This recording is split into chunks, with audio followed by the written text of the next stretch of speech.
Welcome to my first vegetable garden. I actually have two YouTube channels, and on this channel my brother's going to be helping me this year do video series. He's a brand new gardener. He's kind of messed around with it a little bit last year. Today he's going to show you, as a new gardener, how to set up a grow light station. You've seen me do this a lot on my other channel. The whole key to it is to really make sure you get lights that are 3000 lumens or higher, 5100 Kelvin or better. You can find these at Walmart. So let me introduce my brother. His name is Jeff, and he's going to show you how he set up his first real grow light station. Alright, I finally got some time in my day, my weekend, taking a break from packing orders. Gonna go ahead and get my grow lights set up. I've already got some peas in the flats. I've got some ginger, some turmeric. Once I get all the lights and everything situated, I'm gonna plan on getting my tomatoes and peppers going. So, just getting some of the grow lights set up. I bought both of them from Walmart. One of the things here that I noticed on this one, I haven't opened up the other one yet, is they don't adjust.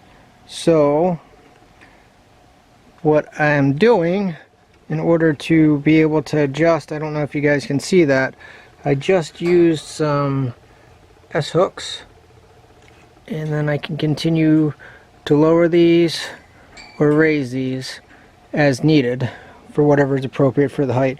I just got it set there right now until I figure out exactly what I'm putting under there, when I'm going to do it. But just wanted to give a little tip. These metal shelves are awesome if you use the S-hooks like that for any of the lights that don't have an adjustable chain on them.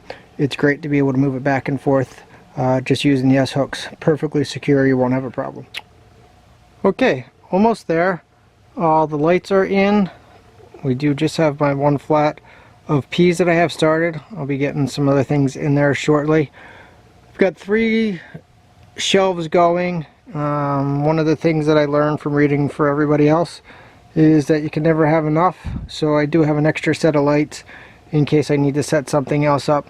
And let me just show you what I did back here. Highly recommend. Gary recommends it all the time as well. We've got a self timer on here so you can adjust the times as you go through with everything. I'm going to have the 16 hours probably for the peas just to start, and then I will learn from there. Not bad for his first video. If you guys ever wanted to have your own YouTube channel, I recommend just getting started. Start making videos. You get better every time. I've been doing this for 10 years. I have 1,000 videos, but I encourage everyone, get started if you want a YouTube channel.